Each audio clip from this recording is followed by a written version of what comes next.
बिस्मिल्लाहिर्रहमानिर्रहीम। अस्सलाम वालेकुम। कैसे हैं मेरे प्यारे बहन भाई? उम्मीद है कि आप सब ठीक ठाक घर से खुश होंगे। शुक्र अल्हम्दुलिल्लाह, शुक्र अल्लाह पाक का। जिस प्यारी सी सिस्टर ने हमें यूके से पहले गिफ्ट भेजा था, उन्होंने दूसरी बार भी हमें गिफ्ट भेजा है, लेकिन ये जो है 3 महीने से पहले पहुंचा है।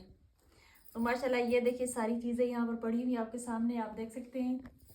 ये कुछ सेमिया है दूध वाली, कुछ चावल है, कुछ ये चीज़ें। इसकी हमें समझ नहीं आ रही, इसकी हमें समझ नहीं आ रही, तो ये पता नहीं क्या चीज़ है। और ये कुछ दाल है, लाल मिर्ची है, चाय मिर्ची है, और कुछ बर्तन वगैरह है। ये मेथी है, सूखा धनिया, और इसकी भी हमें जो समझ नहीं आ रही है, पता नहीं क्या है। आप कमेंट्स में लाजमी बताना। और ये कुछ लोशन, ये चावल, माशाल्लाह 3 किलो चावल है। और ये कुछ हार्ड पार्ट है, डब्बे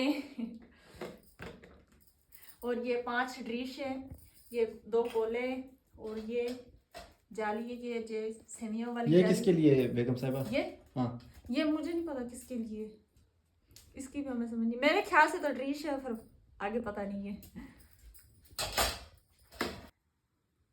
अल्लाह पाक आपको खुश रखे, आबाद रखे, जहाँ भी रहें खुश रहें, आबाद रहें, हंसते रहें, मुस्कुराते रहें, आमीन।